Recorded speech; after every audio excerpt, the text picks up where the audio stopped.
All right, ladies and gentlemen, get ready. Welcome to NBA on NBC. Okay, Marv? 2 G's in the pod, baby.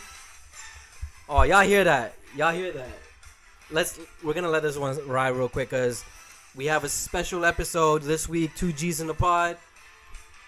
I don't even know what episode we're on anymore, man. Episode 14, bud. Is it really? 14, we're almost at 15. So, if y'all don't notice, we are playing the NBA on NBC. The theme song from the 90s. From the 90s. So, you guessed it, bitch. It is the special 90s edition of 2 G's in the pod. Yes, episode sir. 14. I am your host, George, alongside my co-host, George. And, man, how excited are you right now to go through all this shit and relive your childhood? Well, George, every episode we play, you're always chirping on me that that I'm still living in the 90s. So I said, fuck it, let's do an episode of the 90s, so man. if anything, this is a dedication to you. We're doing this one for you. Definitely. Because this right here is the epitome of George's life.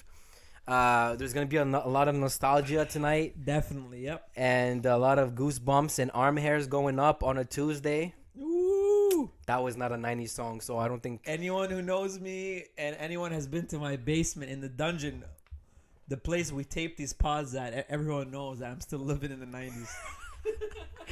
Man, so NBA on NBC. Might as well just get right into it and talk about sports because that right there was Michael Jordan. Like, when you listen to that, what are you thinking of when you hear the...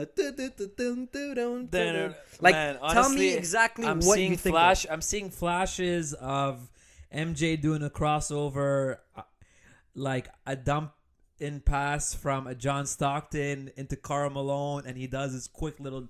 like jab step with like a turnaround and a shot. You mean like on Byron Russell? Oh, just like every image or a pass out from MJ out to the homie Steve Kerr, bang for 3. I don't think Mike Breen was around for yet. sure. For Mike the Breen bang. was not around there at that time. No, but man, no. that's all I'm picturing. And then I'm picturing the battles: AI versus Kobe, arguing with your boys in the playground. Who's better? Oh, I love AI. Oh, I love Kobe. I love AI. Oh, and then you had the random motherfucker that, for some reason, was a T-Mac fan. And like, get out of here, man. He ain't winning nothing. T-Mac just comes out of nowhere. Hey, I'm a T-Mac fan. I have his shoes. No. It's AI or Kobe. That's the later 90s. That's it. But Kobe's shoes look like a box of Kleenex, to be honest. They were man. Those first ones when I saw the grayish kind of like a silver like boxiness. Yeah. Terrible. As our Okay, homie Chuck. Charles says. Still, my favorite shoe of all time, and it's a shoe that I still have. I'm gonna guess it right now. It's The Answer by Iverson. It is, but you gotta guess the answer. You have to tell me which one, bro. Well, the AI threes, was it? I mean, it was called the AI something. Unless the dude had like a bunch of releases, like how today's players have like the PG threes, the Kyrie 4s, the LeBron 15s. Like, I don't know which one Iverson had back then. I just know that Jadakiss was in the commercials, but that is not 90s related. So I don't know which ones he had in the 90s. So that one right here, bro. The Answer 4 shoes. The Reebok Answer 4s. The 4s were beast. I have a pair actually upstairs that I'm going to bust a ball one of these days. I have a red and white one. But my favorite one is the black and white. And that was the hardest one to find. Nobody could find them. Those were the shoes to ball in, man. I think when Athlete's World was still around. Athlete's World was there. Definitely. God and damn, and then like the Answer 6s came and we're like, man, those are good, but they don't really actually appear like ball shoes. And yeah, bro, that's the 90s, man. They look it's like legit shit you'd wear like to go. I don't know, fam. Like like astronaut boots or some shit. I don't know. Definitely, man. They did not like today. You're not gonna catch anybody rocking those because of course the Jordans, which has always been a thing. Like the Jordan shoes have always been relevant from '85 till infinity. But the 90s when the shoes were coming out as new releases in the 90s, oh boy, man, people were tripping over the J's back then. Like the people 12s, were going crazy. The 12s, the Brez, the 11s, the 10s. You know, I unfortunately never owned a pair. Even retros, I still have yet to own. The closest thing I ever owned to a pair of Jordan were the Spizikes, and they were fake. If you're listening to this podcast, Mike, I'm not gonna fucking say your last name because I don't want to expose you that hard. But fuck you, you know, screw you for, you know, convincing me that these bitches were really worth $90 or $100 for the pair of nasty ass Spizikes. That colorway Definitely was not not even worth a it. real colorway, and I was too naive to even know that back then. So you know what? It's all good, but we're gonna stay on the basketball side of things. Yes, Maybe just sports overall, but you know, because we're like the basketball gods over here. You know what I mean? Like I don't care what anybody says. I feel like I'm the b-ball god out here. Whatever I say in the podcast goes. So Ooh. in the '90s, man, your top players, top teams, top moments, top beefs, and even potentially top drafts. I will definitely get into that a little later on to tell you what is one of the all-time, actually the greatest NBA draft, the NBA draft of all time, the draft class of all time. Yeah. But we'll start off with Lil George. Let's get it. Tell me top teams, top whatever it is you're feeling right now. Top teams from the 90s. I got to tell you right now. Of course, I was always a Heat fan. You were even as a kid? Definitely, man. Definitely. Damn. But I will say the Heat were always a fan because their first pick in franchise history in the '88 draft was the homie Ronnie Sayeli from the Mashallah. village, bro. From Farimishki, bro. The village. So they really drafted a So, Lebanese fucking guy. They did. But I will Wow, say, NBA, what were you thinking?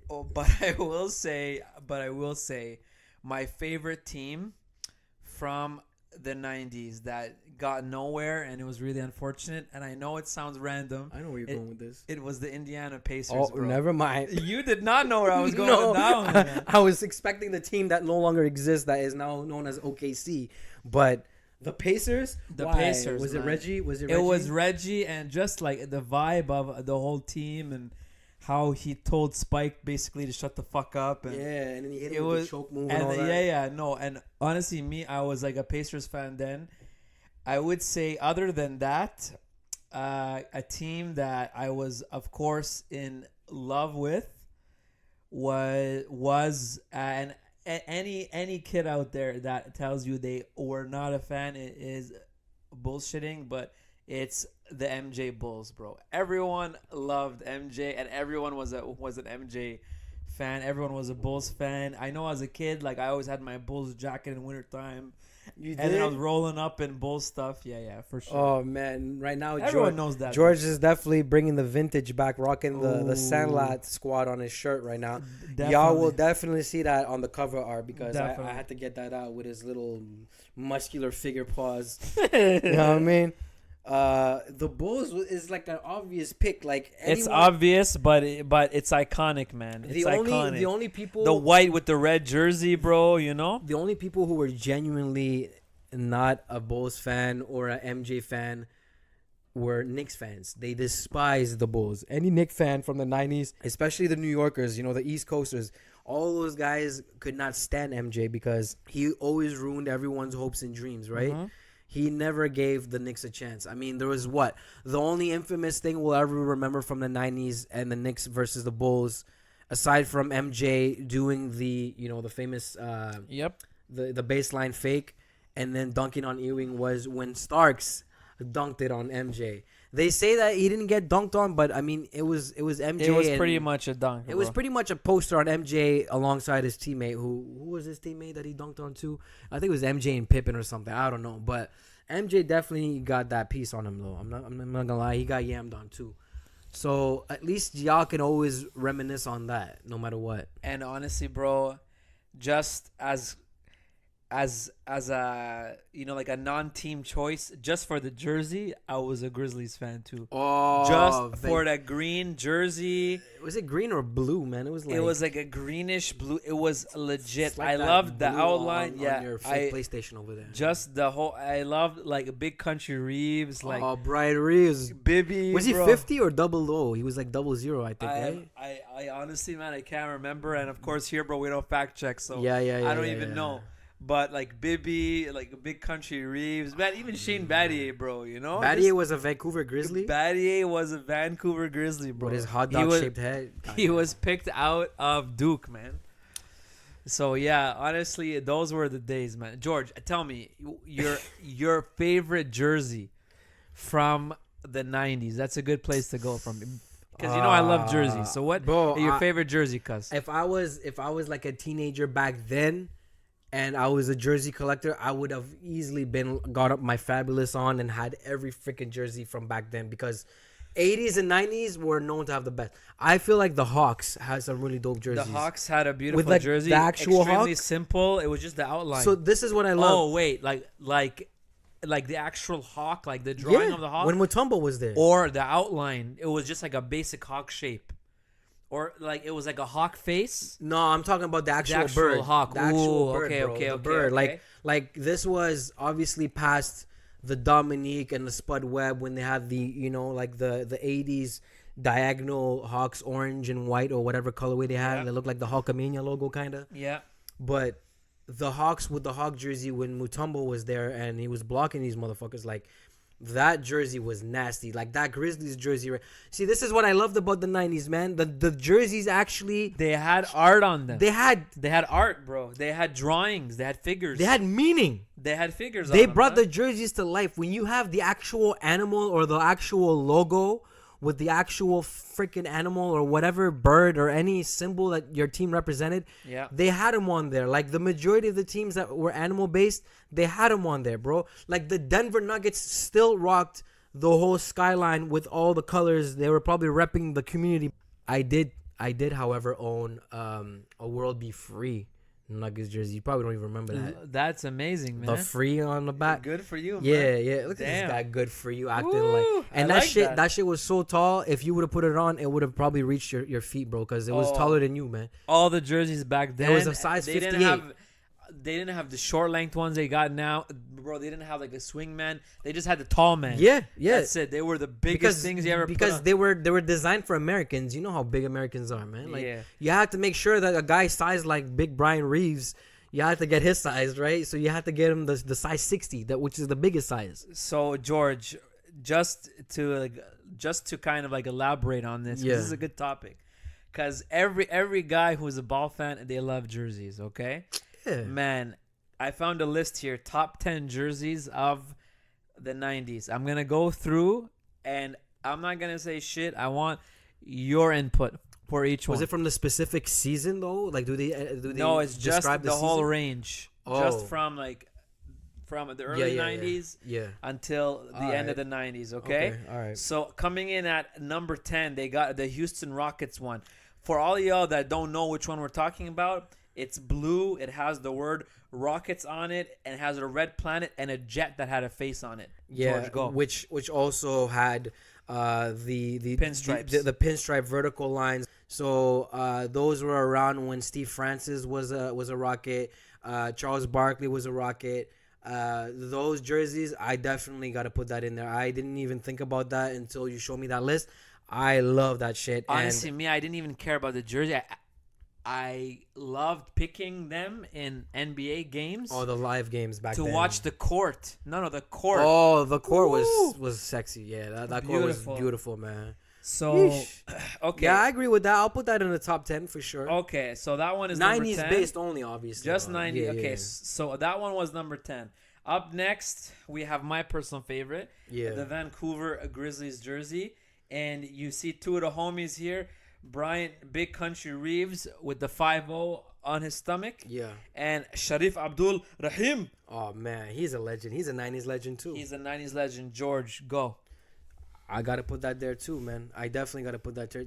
See, I haven't seen the whole list yet, so I'm looking, like, as we go. So I might have to, like, change the order depending on what I see next. You know How what do you I mean? feel about this jersey? I though? loved it. I'm telling you, bro. When you look at it, man, what does it tell you? What does it when tell I you? look at it, it looks like an actual bear is gonna come out of the jersey and fucking eat me like it ate the Revenant. Exactly. Yes. I mean, yeah. So I'm looking Definitely. at that font. That font really sticks out I like a love the sore font, thumb. yeah. I love it, bro. Like I love love the the font. 3D. I love all of that shit.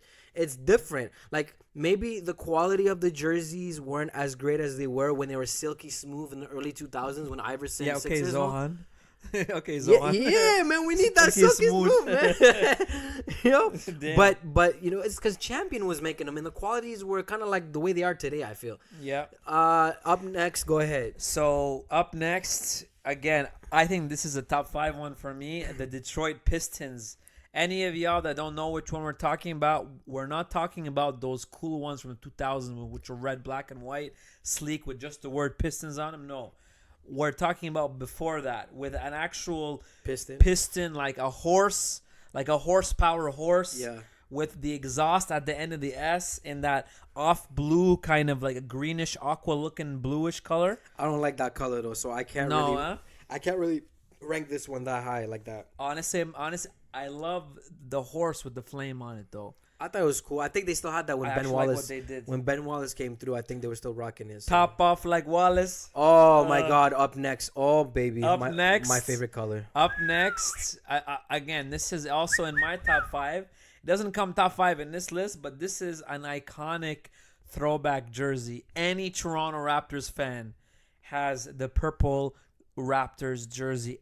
We're not talking about the ugly ones with just the plain writing and plain purple. Those were the worst jerseys of all time. I'm talking about the one with the I'm gonna mother. smack fire out this guy right now, talking shit about Vince Carter 2000 dunk contest Raptor jersey. Get your ass out of here. Dirty man. one. It's so whack. It's actually like dirty. I'm talking about the real Toronto Raptors one with the Raptor on it, man. We might not even have an episode next week. George might not even make it. I might just be here alone or something talking about a part 2 of our 90s edition. Because, anyways, we'll get into that maybe on a 2000s edition. But for now, the one that's on this list is also on my list. And I do own that jersey with Vince top Carter 5 on for it. me. Yeah, Honestly, this is top 5 definitely. for me. And of course, because it's a pride thing, bro. We're Canadians, you know what I mean? We Definitely. got Man, it was show our love. first team, man. However, Before the Grizzlies? I am gonna say this though. I am gonna say this. Just the fact that that the owners of the Toronto Raptors chose the name Raptors. George, you know what? I'm gonna ask you this question. Do you know why that name of all the names that they had, that one was actually picked? It was a fan vote of 5 names. Probably because they saw a raptor, like an actual dinosaur that like was creeping up on King Street, or like in Jane and Finch or something. What happened? No, bro. What happened? Why? Because just before the team came out with the survey, they added the Raptor last minute because of the film Jurassic Park. And people were so hyped about the movie that it won in a landslide. It won in a landslide. So it was inspired. They had by the movie? Huskies, they had the Raptors, and they had like a couple. But the Huskies is an original team though, because you know when you It have the is. That's throwback from the nights. ABA. Yeah. So that's where it's the ABA. That is a sick name, blue and white. It goes with all the teams in The Maple Toronto. Leafs. Yeah. Are blue and white. You got the Blue Jays, bro. You got the Maple Leafs. Well, it's time for a change, man. But it's Enough still is a nice. enough. But you know what? That's fine. That name, the Toronto Raptors, it grew up on me. It's cool. Another '90s reference for you. Enough is enough, and it's time for a change. Time for a change. Rest in peace, Owen Hart. God rest his soul. We got our next option here on the list. Oh, get that bullshit out Placed of here, at number 6, which is really high. My favorite team from the 90s. I feel like George made the this Indiana list. Pacers, bro. George made this list. Number He- 6. He works for the win. So, George, tell me what's going on with this jersey. It's basic. And tell me how on earth it got to number 6, bro. Woo. I think it's Shocking. This is a jersey that I see today. It looks like a jersey that would have came out today, because all jerseys today, all they do is have the name of the team with a basic font, basic ass color. But it just, the way jerseys back then, they stuck out. The only reason why this one sticks out more than a current Pacers jersey is because the side of the jersey has different colors. You got the yellow and the white.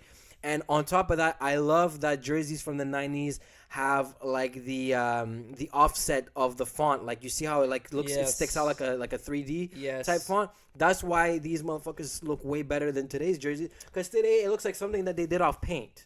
Bro, I'll tell you right now, I think a part of this, I think a part of the reasoning why it got so high is because those Pacers teams were dominant. Oh, it's because they were hot. Yeah. I think it's because of that. It's a popularity thing, but all right.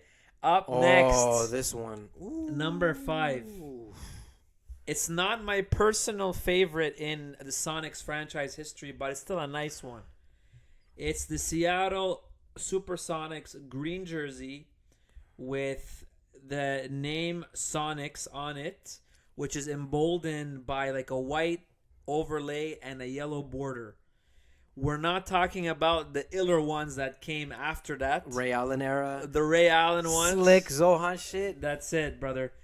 But we're talking about the ones before that. So just in terms of icons, I think Peyton, I think Kemp, and I do think also Mr. Ray Allen, because he did join the team back when they had those jerseys. Was he? Yeah, but he came it was not the 90s anymore by the time he joined. I think he came like in the 2002 era. I think like the that. dude came at the end of the 90s. No, after the no, Bucks. no. You know, he didn't pull a Ja Rule when he came out in '99. No, he definitely, because he was still a Buck player back in like '01. Because in the '01 season, he was on that team with Sam Cassell, the ugliest player alive. And Shots are fired at poor Sammy. yeah, pow, pow. Woo! So, Spit that fire, but Dylan. that Sonics jersey, I think, kind of like the same reason as the Indiana Pacers. That team was an iconic. Was team. hot, I think. They were a very hot team in the West. They It was took all Kemp and Peyton the glove, bro. That's why. Yo, Sean Kemp, when he's like Zion, bro. He's Zion Williamson before Zion Williamson. Only man. if the guy did not get his head so far up the table with all of, as our friend Mike Rapport calls it, the booger sugar. Oh, really? But wouldn't that stuff make you skinnier? Because this guy got fat. I know, but man, it's what happens when all you're doing all day is, and Man, that's it. But that's all he was doing. he back didn't then. win the dunk contest that year in 92. No, I think it was Grandmama who won that. Yeah, shit. I don't know, man. I don't know. I just know he did that sick like rendition of Jordan's free throw line dunk, but he like. But pumped that it. guy He has pumped hops, it. though. I know, but that Not guy only had hops, but this guy had one of the greatest dunks of all time, where he shot on somebody and the dude that he dunked on fell, and he pointed and he laughed at him. Like, who does that today? You get a fine and you get They would ejected never do that. and suspended for like 10 games if you ever dunked on someone. Yep. The closest thing you'll ever have today is somebody looking at you, and you even could get ejected for looking at someone. Definitely. Peace to Trae Young. Definitely. That's fucked up, man. Up next at number 4 is the Phoenix Suns. Oh, So this one is man. also in my top 3 to top 5 range for sure. This is bringing me back to So NBA it makes Jam. sense for sure. The early 90s Shit. when they changed around their whole jersey, and it was emboldened by Charles Barkley, bro. I picture Barkley in those jerseys, man. We got 2 jerseys in the top 10 that was like basically revolutionized around him. for sure, but that was Barkley, right? As if Barkley out here making shit look legendary. Honestly, if there's a franchise that I've never had an objection to any of their jerseys, it's always been the Phoenix Suns. But their jerseys prior to Even that, back when they had Shaq and they had the orange with the gray, Yeah. at least they went out on a limb and actually put orange on a jersey. So you know what? I got to give props to the Suns. I knew the next one was gonna Up come next, number eventually, 3. man. I actually thought this one on this list was actually going to be number 1. That Because this color, is a man. beautiful jersey. It's that color. These man. are the Charlotte Hornets jersey. They had these from 89 to 96. We got the homie LJ up here. He's looking like a chiseled monster, bro. He looks like a beast. Sean Kemp. LJ. Sean Kemp- Larry Johnson's Sean a Kemp beast. 2.0, maybe, I don't know. Definitely, man. Yeah, definitely. but like, were you so? It was that teal, man. so It was a that- nice that- teal jersey. Not only that, but they had pinstripes too, I think, right? Yeah. Or were they just straight? Yeah, but it was only a couple of them. But man, these were Wasn't just a beautiful. solid- Yeah, no, I definitely love that. It was a shame when they changed their name to the Bobcats. That is blasphemy, man. Yeah, So I'm glad MJ brought it back. Oh, and they're also known to have one of the illest courts, bro. The Hornets, yes, The sir. entire paint, the entire like everything It's that inside the teal 3-point color. line. Oh my It's God. that teal. Just It's reminds that me of teal when Kobe business. was getting game winners against them bitches. It's man. that deal been against Yeah. the team that drafted him too. And huh? there we go. Number Yeah, 2. the team that. Oh man, the what ifs, the could have beens. Oh, that's a whole other episode we could talk about. This up next. We got the Denver man. Nuggets. The one jersey that I do own, but mine was an 80s edition though. A beautiful jersey. I love it. Extremely colorful. You got the rainbow in the background. You got the skyline with the white kind of like avalanche mountain. The blue with man, there's everything going on in this jersey. Every single color in the palette. This was a very busy jersey. Extremely busy but iconic, man. Get busy. Because in this we got the homie Alex English. We got like Mutombo was on that squad too. Bro, Mutombo and Barkley both. They both. Yo, they're jumping all over the list. Yeah, man. they. Wow, these big men are on the move. They were man. the epitome of like these big men are on the move. Classic '90s jerseys, man. Oh, definitely. Hell yeah.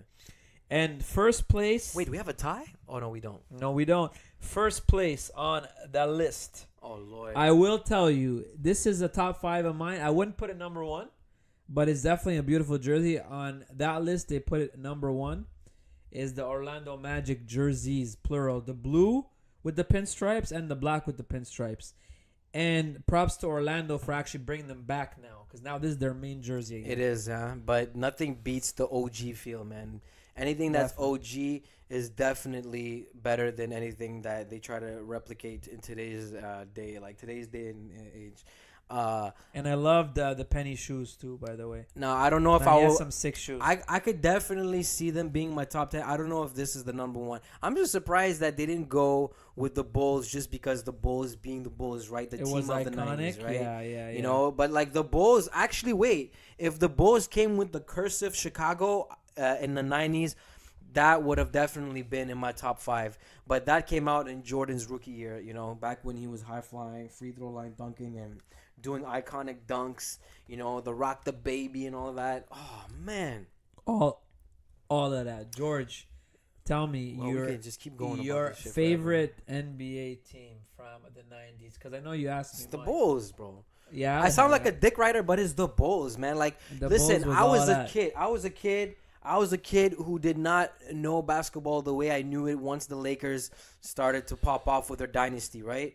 I didn't know much about them. Like, I didn't even know Kobe when he came out with the fro, like, or he's technically started off with a bald head, but I wasn't following the NBA like that. Listen, we started the show with the NBA on NBC theme. Do you know what 2 teams that I think of off the rip when I think of that theme song? Ooh. I'm thinking the Chicago Bulls versus the Orlando Magic, Shaq versus MJ on Sunday afternoons at 3 o'clock, and then you'd hear Marv Albert. And then you'd also hear the narrator doing... Props to Marv Albert. Bro, Marv Albert, before he went ham with whatever it is he was doing, he was like, and the foul! And one! Like, I loved it. He was so passionate about his broadcasting job. He was like the JR, the Jim Ross of basketball. Like, him and JR are like 2 iconic dudes in the broadcasting fields, in their respective fields, right? So, and then another thing that I loved about NBA on NBC too is that, bro, they had storylines. When you would see the video package before the games would start, they made it look like it was a WrestleMania package between 2 playoff teams going head-to-head on that particular day. I loved it. I love it. Now, we want to talk about music that George can actually relate to and that he's familiar with. Because every time George makes a line reference, it always pertains to the 90s, right? Like After Mathematics. Going back to Kelly. So, rap music. Ooh, this is a big topic. This is really big, man. What do you want to get into first? Top beefs, top albums, top artists, your favorite? Because there's a difference between top artists and your favorite artist, right? It's all objective, it's subjective, it's all a matter of opinions. Honestly, man, these are tough questions, man. But our opinions here are factual, so whatever we say goes. Because there's no fact checking, man. They're just act checking. That's it. I mean, you better check yourself before you wreck yourself. I drop bombs on your moms. Fuck car alarms. Ice Cube, motherfucker. Oh. By the way, is Ice Cube in there? Ice Cube, he is definitely getting a nice honorable mention. Oh, he's actually not getting an honorable mention in the diss category. He dropped one of the nastiest disses with No Vaseline. That No Vaseline shit wrecked an entire friggin' group out there. Like, the NWA basically broke up after that song, man. So George being okay, the huge rap advocate he is. Yeah. So wait a second. I know in the earlier segment, the homie George here was saying, "Oh, I'm the NBA or I'm the ball god." Blah blah blah. No. No, I said we're the ball gods. Honestly, I'll tell you right now. Come on, cut. I'll tell you right now. The homie George is the rap aficionado of all rap aficionados. Oh, you know what? Fuck Hands Eminem. down to I'm George. the rap god. I am the rap god. Hands down to George, because George is going to take this entire segment and he's going to fly with it. I'm going to have to keep him like grounded. I'm going to have to blast her playing down. I wanna fly away. Yeah, yeah. I'm gonna throw that song in there too, man. Okay, Shout out so to Georgie. Lenny Kravitz. Okay, so bro, I gotta ask you your favorite rap beef from the '90s. Your favorite one? I mean, it's kind of this one is obvious. This is one of those very cliche answers because again, just like basketball, I wasn't following rap as much, so I feel like a fake. But at the same time, I'm not a fake because I did my research, I did my Googles, I've been to museums for this shit. Okay, Biggie and Tupac is the obvious answer, Of course. because I wasn't really again. I was listening to the Backstreet Boys and the Spice Girls and NSYNC, bro. Like, this is what happens when you have family members around you who influence you with the shit that they were listening to. They probably were listening to rap and like, all I wanted there was a zoom zoom zoom and a boom boom. Just shake it like those kind of. By the way, I will tell you this. This is the first song I ever heard. You asked me my the best beef or my favorite beef. Yes. It has to come down to Biggie and Tupac because that was one of the realest shits we've ever seen. You know, like we've had beefs before that, but most of the stuff was on wax. But when you start a song that goes, "That's why I fucked your bitch, you fat motherfucker," Ooh. And then like the beat drops like that. who ever thought about starting a song like that?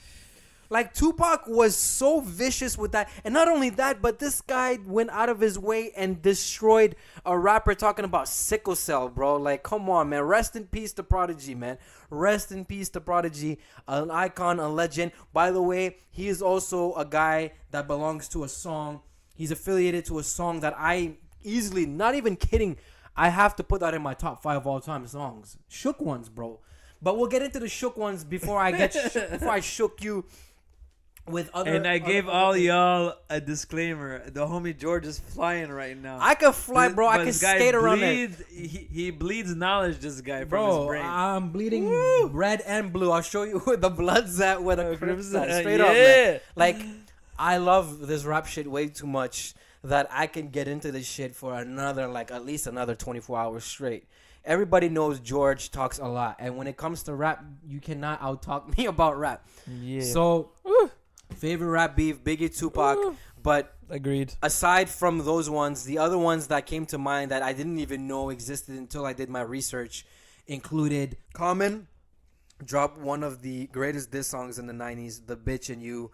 That shit was nasty. Like, dudes who are more old heads than me can definitely attest to that because they grew up as teenagers in the 90s, so they were more, they were paying more attention to the stuff. They knew about it, even though they didn't have as much access as we do to the internet today. Yep. Like, George right now is literally sitting on his ass and Googling a bunch of shit that 20 years ago you would have not been able to do that. There's no way. But today you can do that shit. Man, I have all this knowledge on my fingertips, man. Yeah, exactly. 25 years ago, you weren't able to do that. So shout out to YouTube, shout out to Google, shout out to all the documentaries that documented all these beefs that allowed us to see all the greatness that was in the rap music world back then. There was also like beef between like KRS-One and like The Bridge and all that other shit. Now I'm not gonna get too much into all you're that. missing one that Don't say Jay-Z and Nas because that was not a 90s beef. man, it birthed Ether, man. It didn't start until 2001, so It's we still- can't. no, we no, but cannot. still, we're still. trespassing, man. Still, no. I will shave your beard. No, and if you keep because saying still, I'm gonna play Dr. Dre right now. Still. Dre.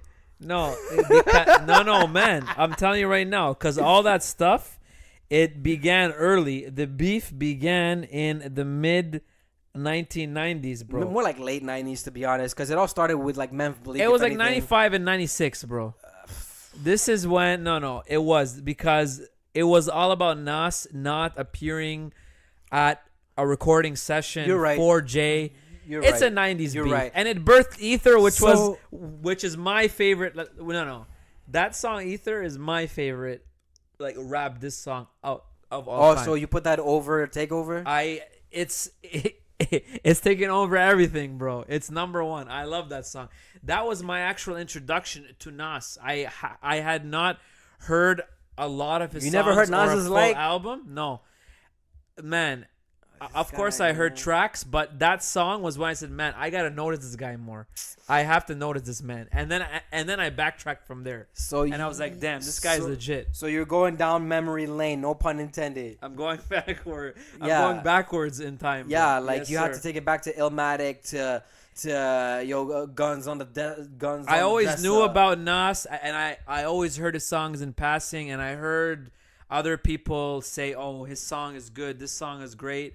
But I was like, okay. But then as soon as I heard Ether, I said, man, I got to notice this guy. I got to notice him, and then I got to go backwards. Bro, you got to go as far as back as when Nas was like 17 and making songs that were ahead of his freaking time. This guy had like the vocabulary of like an Einstein. I don't know about Einstein, but he had the vocabulary of like a Harvard grad. And this kid was from the fucking slums of Queens, bro. Like, the Queens Bridge, man. Like, come on, man. Nas was too smart for the rap game, bro. This guy did Illmatic before the age of 20. What 20-year-old today do you know can make something as potent as Illmatic, man? Definitely. I don't care if y'all call that shit dusty. This shit is dedicated to the 90s. To us, that is the Bible of rap. To me, Illmatic is the epitome of what rap should be like.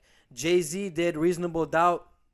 That can definitely be, put into the top 10 all time. And these are all debut albums. That was his first. Bro. I was gonna say that was his first album. These are debut albums. Biggie's debut album. Nas's debut. Definitely. Oh man, I honestly, I'm gonna lose track here because I talk way too much about this shit. Honestly, I'm way too passionate about this shit. In commemoration of Ether, which is my favorite rap beef song, I gotta play a tiny sample. Check it out.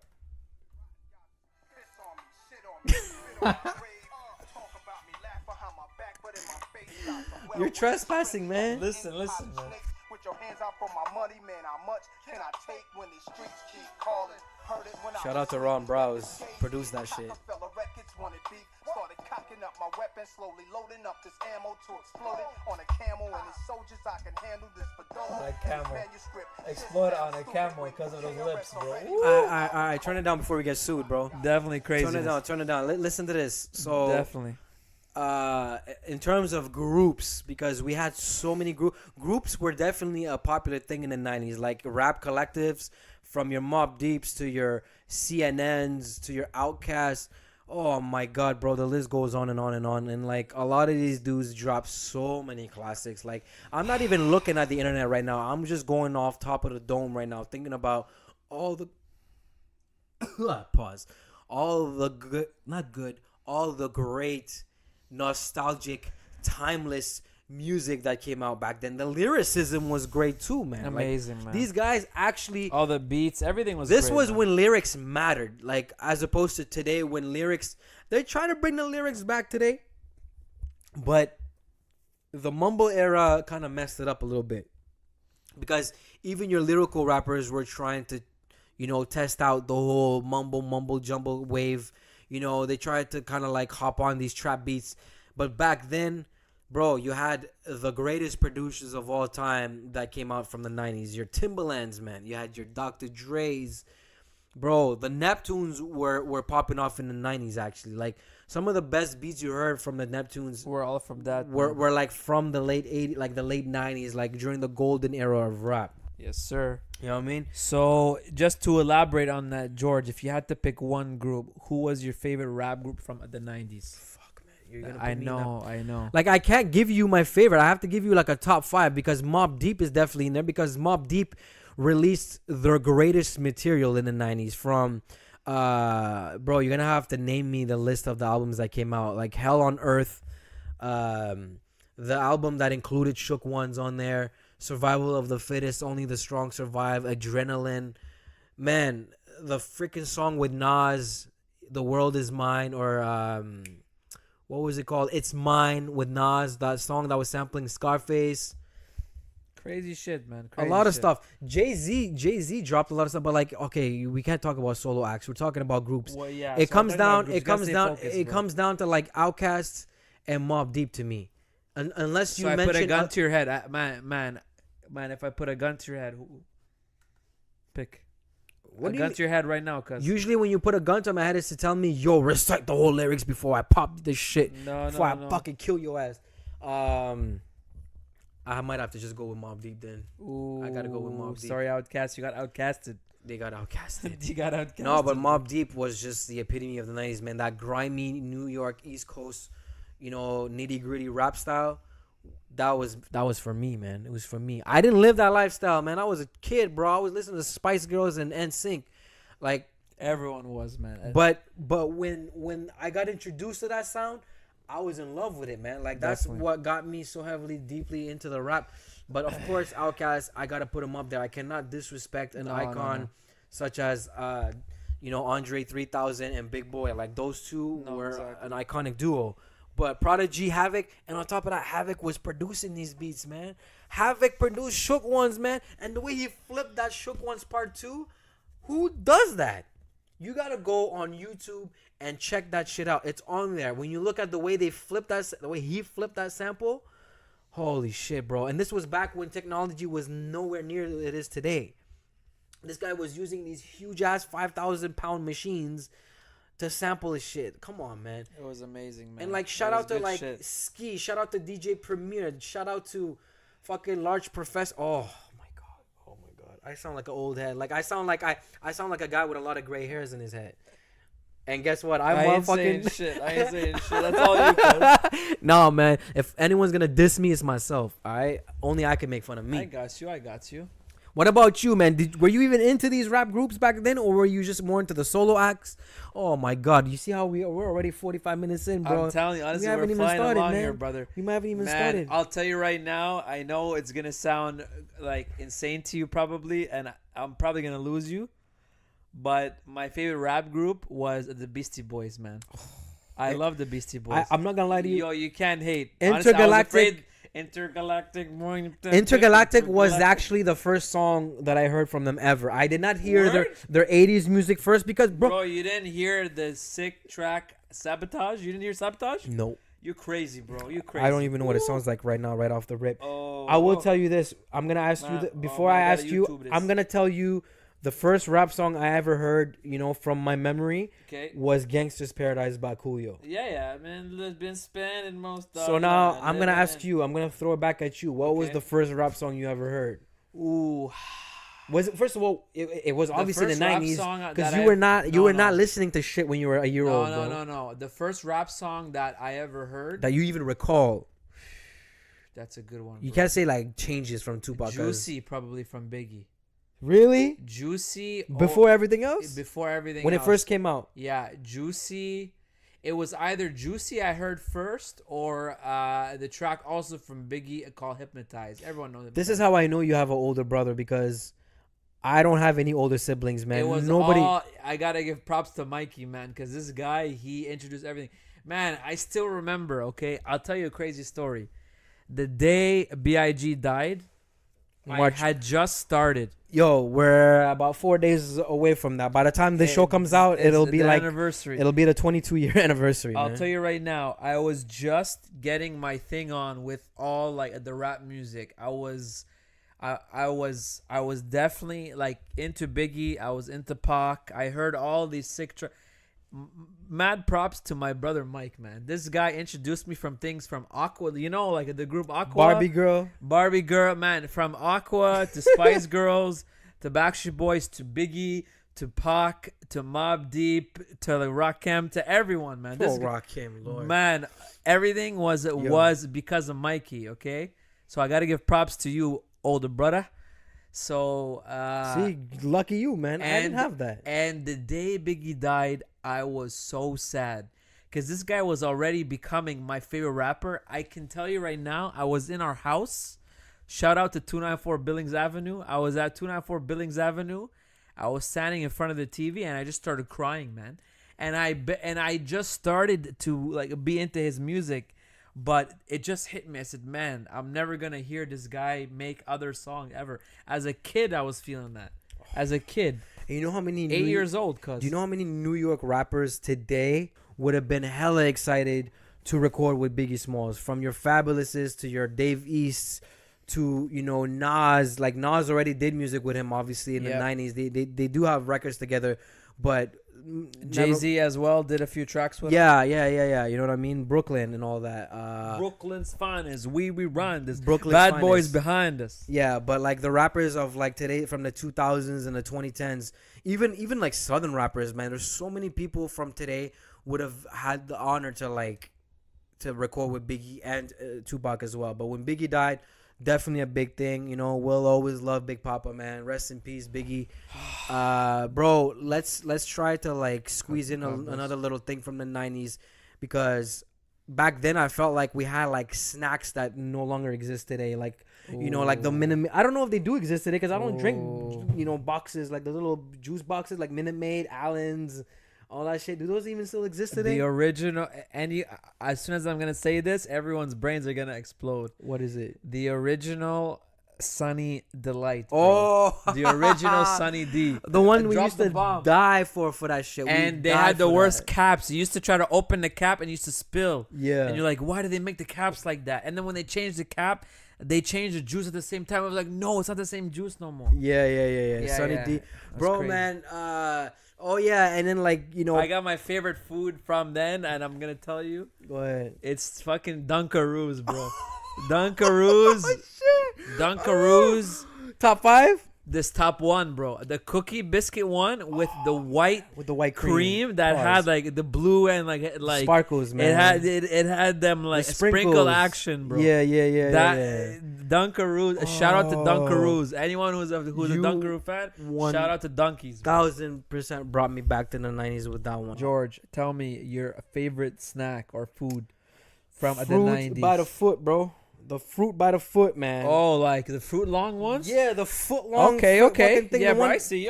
That the cheese strings. I mean, those things are still around, but like they weren't as mainstream as they were back then. You take the cheese stick and then you start peeling it like it started looking like a mop. Remember that? The Dunkaroos, man. The Dunkaroos. Look at these Dunkaroos. You Dunkies, you're bro. killing me, bro. You're killing me with. The I just Dunkaroos. searched them. Look at this name. Dunkaroo, vanilla frosting, and a rainbow sprinkles. Yeah, the frosting. Was They're amazing, still man. available from Amazon only.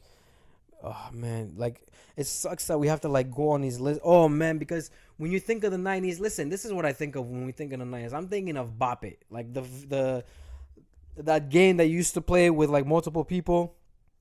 If you didn't have a Bop It, you did not live the 90s. Definitely. If you weren't having Dunkaroos, you were definitely not a 90s kid. Definitely not. If you were not playing, If you weren't drinking your Sunny D, bro, get the hell out of and here. if you did not own a Super Nintendo console with a Mario Kart and Super Mario World, you were definitely not a 90s kid. Definitely I not. don't care if you were born in 91, 92, 93, even if you were born in 99 and it was December 31st. If you were not playing that shit the day you were born, you're not a 90s baby. You know Definitely what I'm saying? not, bro. So the 90s definitely had the greatest shit of all time back then, from the jerseys. Everything about the 90s was great. It was epic as hell, man. And this is why we're going to be doing a part 2. We might even do a part 3 and a 4, man. Who knows? Part 2, though, most definitely. We're doing episode 15, part 2.